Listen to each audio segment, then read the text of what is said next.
माँ कहती है पेड़ रात में सोते हैं, तो पेड़ क्या करते हैं दिन भर? हम्माल हम्माली करता है, मजूर मजूरी, अफसर अफसरी करता है, बाबू बाबूगिरी और रात को थक कर सोता है। पेड़ पेड़ क्या करता है दिन भर? यह बहुचर्चित कविता है नई कविता के समर्थ कवि श्री राजेश जोशी जी की। समकालीन रचनाकारों में विशिष्ट स्थान है राजेश जोशी जी का। राजेश जोशी का जन्म 18 जुलाई सन 1946 को नरसिंहगढ़ मध्य प्रदेश में हुआ। आपने जीव विज्ञान में एमएससी और समाजशास्त्र विषय से एमए किया। इसके बाद सीधे आप पत्रकारिता में आ गए और पत्रकारिता को आपने मिशन की तरह लिया। कुछ साल आपने पत्रकारिता करने के बाद शिक्षकीय जीवन में आ गए और कई सालों तक शिक्षकीय जीवन व्यतीत किया। फिर स्वतंत्र लेखन को ही आपने अपने जीवन का लक्ष्य बनाया। श्री राजेश जोशी बहुमुखी प्रतिभा संपन्न रचनाकार हैं। उन्होंने साहित्य की अनेक विधाओं में कलम चलाकर कीर्तिमान स्थापित किया है। उन्होंने कविता, कहानी, नाटक, अनुवाद, आलोचना आदि अनेक विधाओं पर बहुत महत्वपूर्ण कार्य करके हिंदी साहित्य के भंडार को भरने का प्रणम्य प्रयास किया है। आपके कविता संग्रह हैं एक दिन बोलेंगे पेड़, मिट्टी का चेहरा, दो पंक्तियों के बीच, समर गाथा। इसके बाद आपके जो कहानी संकलन बहुत प्रसिद्ध हैं, सोमवार और अन्य कहानियाँ, कपिल का पेड़। आपने नाटक भी लिखे हैं। नाटकों में जो सबसे प्रसिद्ध नाटक हैं जादू जंगल, अच्छे आदमी, टंकारा का गाना, और आपने अनुवाद भी किया है। जहां एक और आपने मायाकोवस्की की कविताओं का अनुवाद पतलून पहना आदमी, वहीं दूसरी ओर भरतिहर की कविताओं का भी अनुवाद किया है, धरती का कल्पतरु। आलोचना, एक कवि की नोटबुक। इसके अतिरिक्त अनेकानेक निबंध, टिप्पणियाँ, कहानियाँ विभिन्न स्तरीय पत्र पत्रिकाओं में प्रकाशित होती रहीं। आपकी बहुमुखी प्रतिभा और साहित्य के प्रदेय को देखकर आपको साहित्य अकादमी पुरस्कार से नवाजा गया। मुक्तिबोध पुरस्कार, श्रीकांत वर्मा स्मृति पुरस्कार, पहल सम्मान और मध्य प्रदेश द्वारा शिखर सम्मान। इस तरह से राजेश जोशी अनेक अलंकरणों से अलंकृत रचनाकार हैं। श्री राजेश जोशी नई कविता के उत्कृष्ट कवि माने जाते हैं। बच्चों, यह नई कविता क्या है? आपने हिंदी साहित्य का इतिहास पढ़ा होगा। आचार्य रामचंद्र शुक्ल ने हिंदी साहित्य के इतिहास को 4 भागों में विभाजित किया है। पहला है आदिकाल, जिसे वीरगाथा काल भी कहते हैं, संवत 1050 से 1375 तक। इसमें अगर सन में देखें तो 993 ईस्वी से 1318 ईस्वी तक, और वीरगाथा काल में सिद्ध साहित्य, नाथ साहित्य और जैन साहित्य लिखे गए। दूसरा आता है पूर्व मध्यकाल, जिसे हम भक्तिकाल भी कहते हैं। ये 1375 संवत से 1700 तक है, और सन में देखें तो 1318 से लेकर के और ये 1643 तक है। इसमें 2 धाराएं थीं भक्तिकाल में बच्चों, निर्गुण और सगुण। निर्गुण काव्य धारा में 2 धाराएं थीं, ज्ञान मार्गी और प्रेम मार्गी। ज्ञान मार्गी के जो प्रमुख कवि हैं वो संत कबीर थे और प्रेम मार्गी के जो प्रमुख कवि हैं मलिक मोहम्मद जायसी। सगुण काव्य धारा में दो धाराएं थीं, एक राम काव्य धारा और एक कृष्ण काव्य धारा। राम काव्य धारा के जो प्रमुख कवि हैं गोस्वामी तुलसीदास जी हैं और जो कृष्ण काव्य धारा है उसके प्रमुख कवि महाकवि सूरदास हैं। इसके बाद उत्तर मध्यकाल आता है जिसे रीतकाल भी कहा जाता है। ये 1700 से 1900 संवत तक। इसमें अगर सन में देखें तो 1643 से लेकर के ये 1843 तक।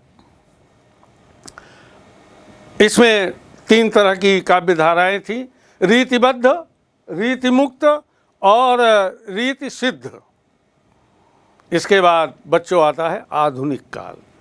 आधुनिक काल संवत 1900 से चलकर अब तक चल रहा है और सन में देखें तो 1843 से अब तक ये चल ही रहा है।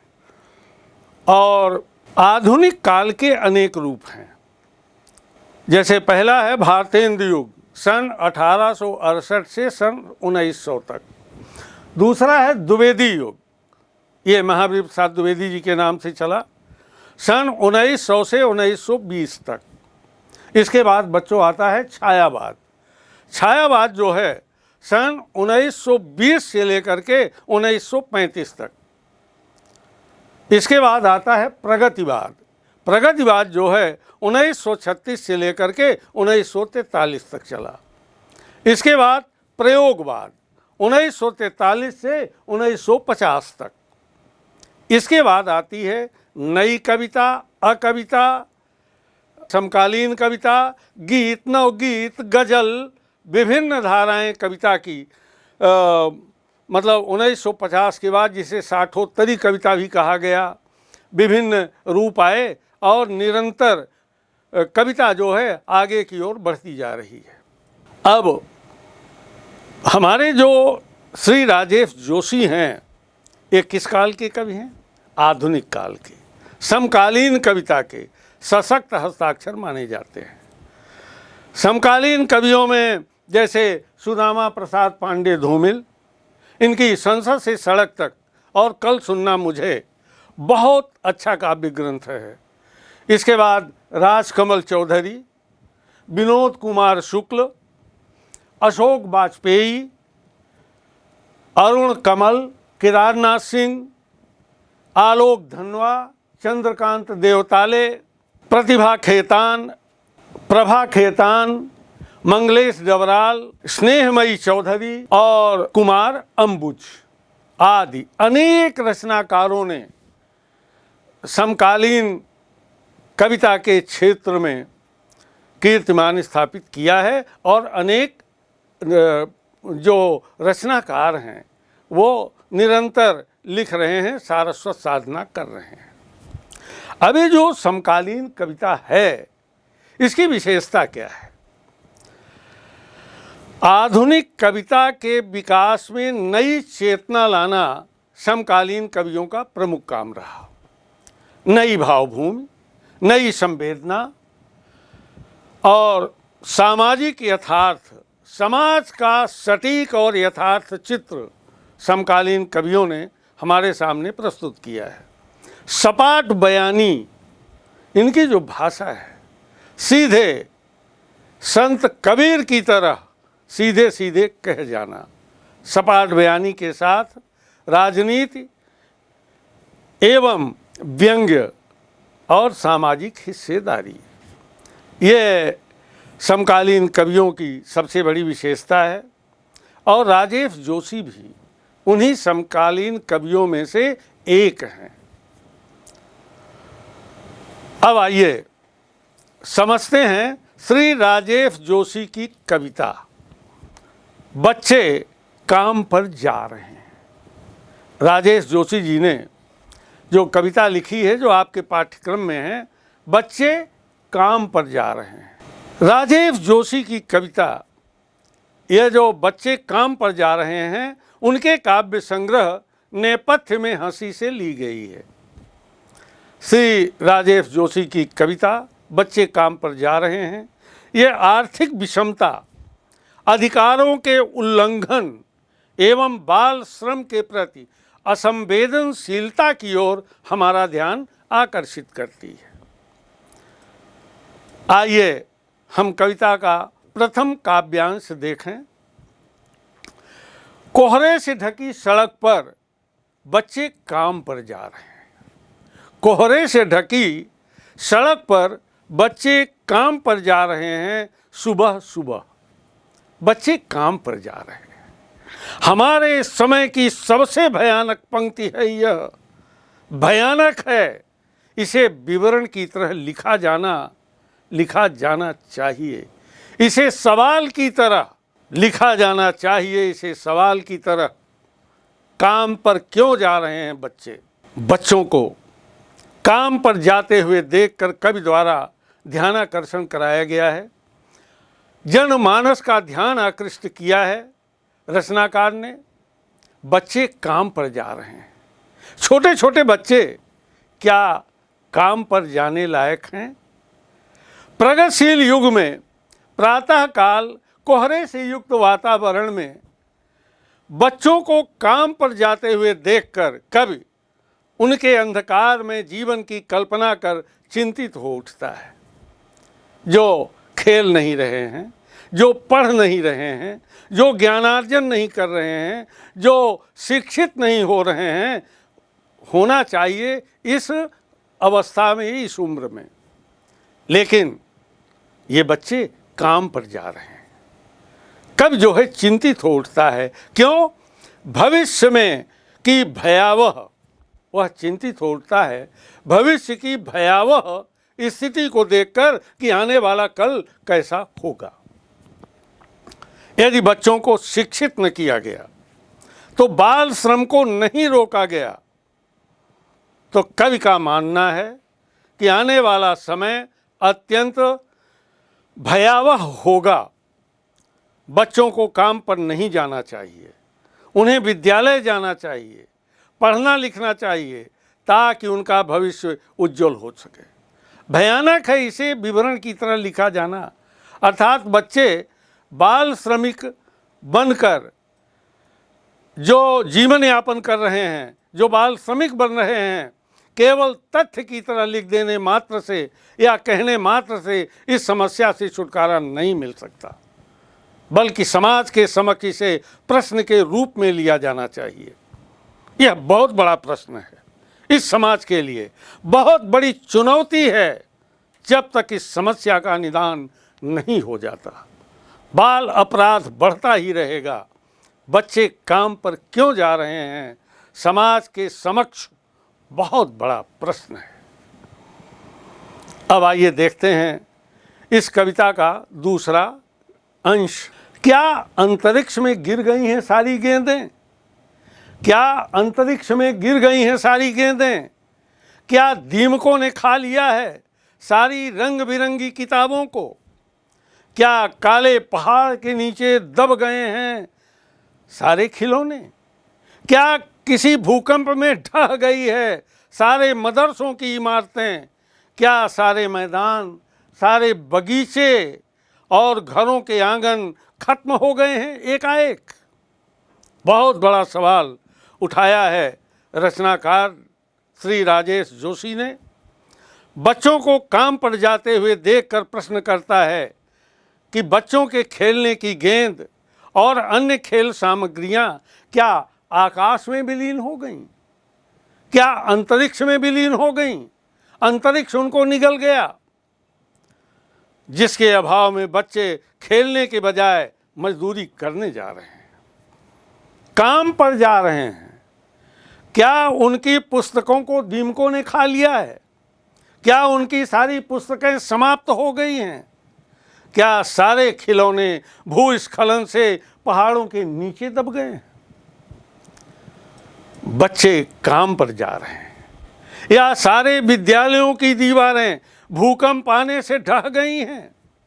या अचानक एकाएक खुले हुए खेल के मैदान, संपूर्ण बगीचे, संपूर्ण घरों के बड़े बड़े आंगन, जहां बच्चे खेला करते थे, क्या सब समाप्त हो गए हैं जहां बच्चे खेला करें? तीसरा काव्यांश देखें, तो फिर बचा ही है क्या इस दुनिया में, तो फिर बचा ही क्या है इस दुनिया में, कितना भयानक होता अगर ऐसा होता, भयानक है। लेकिन इससे भी ज़्यादा यह कि सारी चीज़ें हस्बे मामूल पर दुनिया की हजारों सड़कों से गुजरते हुए बच्चे, बहुत छोटे छोटे बच्चे काम पर जा रहे हैं। काम पर जाते हुए बच्चों को देखकर भविष्य में उत्पन्न होने वाली भयावह स्थिति का वर्णन करते हुए कवि राजेश जोशी कहते हैं कि खेल के मैदान, घरों के बड़े बड़े आंगन, बगीचे जहाँ पर बच्चे खेला करते थे, क्या सभी समाप्त हो गए? जिसके अभाव में बच्चे बचपन के सुखों से वंचित हैं, मजदूरी करने को मजबूर हैं। कितना भयानक दृश्य होगा जब बच्चे विद्यालय न जाकर, खेलने के लिए मैदान में न जाकर काम पर जाएंगे, बाल श्रमिक बन जाएंगे। बच्चे इस देश के भावी निर्माता बनेंगे, नागरिक बनेंगे कैसे? सारी चीज़ें हस्बे मामूल अर्थात यथावत हैं, ज्यों की त्यों हैं। फिर हजारों सड़कों पर बच्चे मजदूरी पर क्यों जा रहे हैं?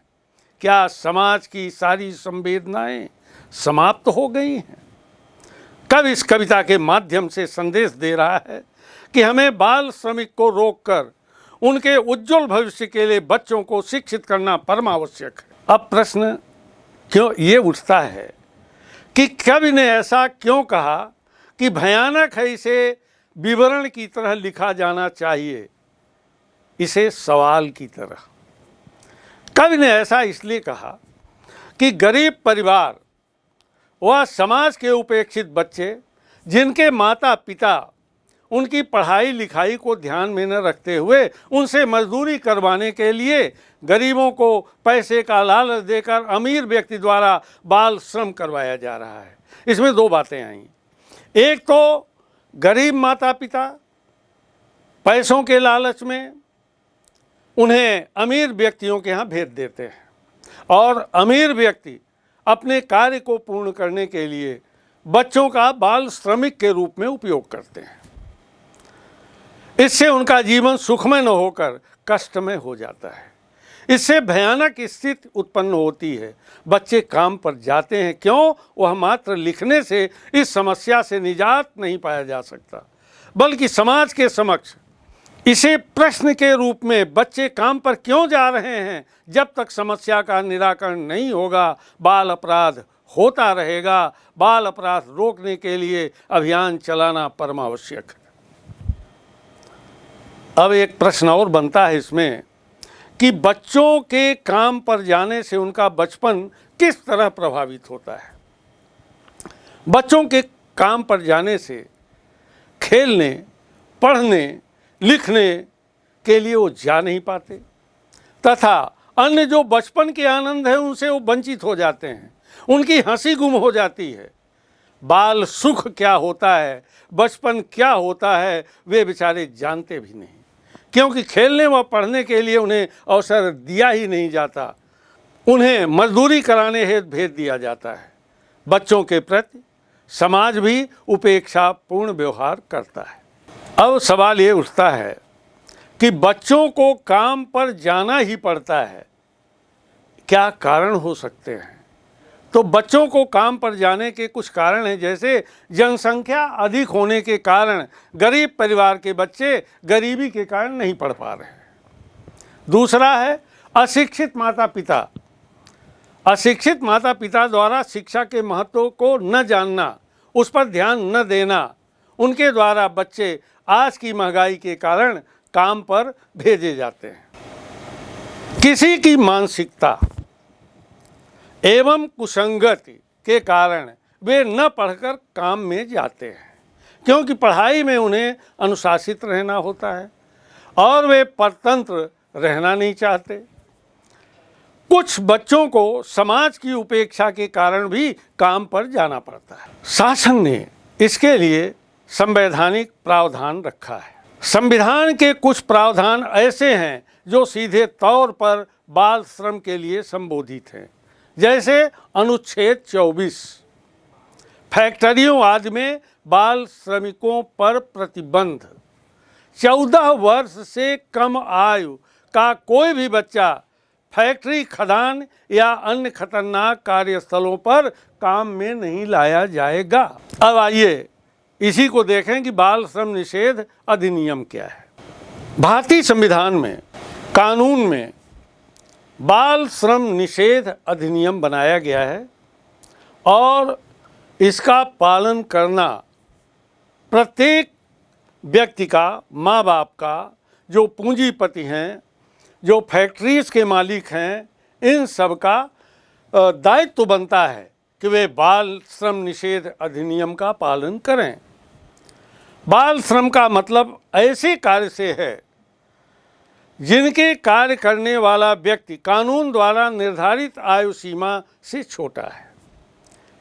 इस प्रथा को कई देशों और अंतर्राष्ट्रीय संगठनों ने शोषित करने वाली प्रथा माना है। इन्हीं बातों से संबंधित बाल श्रम निषेध एवं विनियम अधिनियम 1986 लागू हुआ। संविधान का अनुच्छेद 24 इससे संबंधित है। यह अधिनियम 14 साल की आयु से कम के बच्चों से काम कराना गैर कानूनी मानता है। साथ ही 18 साल से कम उम्र के बच्चों को कारखाने, खदानों में काम करने का निषेध करता है। इस नियम की कुछ सीमाएं भी निर्धारित की गई हैं, जैसे पारिवारिक व्यवसायों में बच्चे स्कूल से वापस आकर गर्मी की छुट्टियां में काम कर सकते हैं। इसी तरह फिल्मों में बाल कलाकारों को काम करने की अनुमति है। खेल से जुड़ी गतिविधियों में भी वे सहभागिता निभा सकते हैं। इसी प्रकार 14 से 18 वर्ष की आयु के बच्चों को काम पर रखा जा सकता है, बशर्ते यह कार्य कार्यस्थल सूची में शामिल खतरनाक व्यवसाय या प्रक्रिया से न जुड़ा हो। इस नियम का उल्लंघन करने पर दंड का भी प्रावधान है। यदि कोई नागरिक इस कानून की अवमानना होते हुए देखता है तो वह उसकी शिकायत पुलिस, मजिस्ट्रेट से कर सकता है या बच्चों के अधिकारों पर काम करने वाली सामाजिक संस्थाओं के संज्ञान में ला सकता है। इस कानून का उल्लंघन करते हुए पकड़े जाने पर वारंट की गैर मौजूदगी में गिरफ्तारी या जांच की जा सकती है। अपराध सिद्ध होने पर संबंधित व्यक्ति या मालिक को 6 माह से 2 साल तक की जेल और 20,000 से 50,000 रुपये तक का जुर्माना हो सकता है। कितने का जुर्माना? 20,000 से लेकर 50,000 रुपये तक का। यदि बच्चों के माता पिता भी व्यावसायिक उद्देश्य से निर्धारित आयु से कम उम्र के बच्चों द्वारा काम करवाते हैं तो इसकी अनुमति देते हैं तो उन्हें भी सजा दी जा सकती है। कानून उन्हें अपनी भूल सुधारने का अवसर देता है। इसे समाधान और समझौते की प्रक्रिया से सुलझाया जा सकता है। पर यदि वे माता पिता पुनः अपने बच्चों को निर्धारित आयु सीमा से पूर्व काम करवाते हैं तो उन्हें 10,000 रुपये तक का जुर्माना हो सकता है। तो बच्चे काम पर जा रहे हैं। यह बच्चों के भविष्य को लेकर यह कविता बहुत बड़ा प्रश्न चिन्ह खड़ा करती है और जिसका समाधान भी देती है। समाधान, बच्चे बाल श्रमिक न बनने पाएं। बच्चे विद्यालय जाएं, पढ़ें लिखें, खेलें कूदें, उनका सर्वांगीण विकास हो, वे बचपन को जिएं और बचपन क्या होता है इसे वो समझें। तो श्री राजेश जोशी की यह रचना बच्चे काम पर जा रहे हैं, ये बच्चों के लिए, बाल श्रमिकों के लिए वरदान है। अब एक प्रश्न और उठता है कि बच्चे काम पर जा रहे हैं, कवि ने इस पंक्ति को हमारे समय की भयानक पंक्ति क्यों कहा है? इस प्रगतिशील युग में, जबकि हम 21वीं सदी में चल रहे हैं, विज्ञान और तकनीकी ज्ञान में हम बहुत अग्रणी हो गए हैं, गरीब घर के बच्चे पढ़ाई या बचपन के खेलों के आनंद से वंचित रहकर उनसे मजदूरी करवाने के लिए विवश किया जाता है। तो इस 21वीं सदी पर और वैज्ञानिक और तकनीकी प्रगति पर एक प्रश्न चिन्ह बन जाता है। संविधान में 14 वर्ष से कम आयु के बच्चों से काम करवाने वाला बाल अपराधी के अंतर्गत आता है। इसे बाल अपराध कहा जाता है। फिर भी गरीबी के कारण या उपेक्षित बच्चे मजदूरी करने जाते हैं। इससे उनका भविष्य अंधकार में होगा। यही भयावह स्थिति होगी। यदि बच्चों को काम पर जाने से नहीं रोका जाएगा तो ये बहुत ही दुर्भाग्यपूर्ण होगा, क्योंकि यही हमारे बच्चे कल के नागरिक होंगे और नागरिकों का शिक्षित होना परमावश्यक है। एक सवाल और उठता है कि मान लो सारे मैदान, बगीचे, घरों के आंगन सचमुच खत्म हो जाएं, तो इससे हमारे जीवन पर क्या प्रभाव पड़ेगा? वास्तव में यदि सारे मैदान, बगीचे, घरों के आंगन सचमुच खत्म होने पर हमारे जीवन की बहुत ही भयावह स्थिति होगी, क्योंकि कोई भी खेल जैसे क्रिकेट है, फुटबॉल है, कबड्डी है आदि खेलने के लिए एक मैदान होता है। क्योंकि खेलने में हमारा शारीरिक एवं मानसिक व्यायाम होता है, मानसिक विकास होता है, वह नहीं हो पाएगा।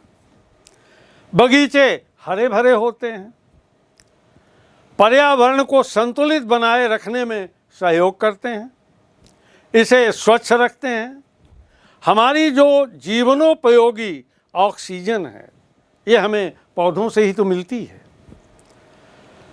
बगीचे में प्रातःकाल भ्रमण करने से स्वच्छ हवा प्राप्त होती है, हम निरोग रहते हैं।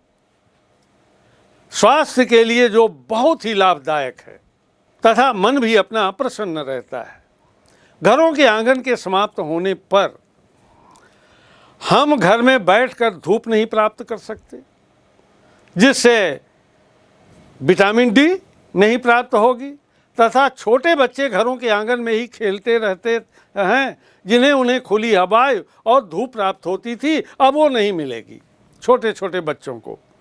इन्हें समाप्त होने पर बच्चों के लिए भी एक समस्या उत्पन्न हो सकती है। इसलिए घरों का जो आंगन है, जो खेल के मैदान हैं, जो बाग बगीचे हैं, इनका बना रहना परमावश्यक है।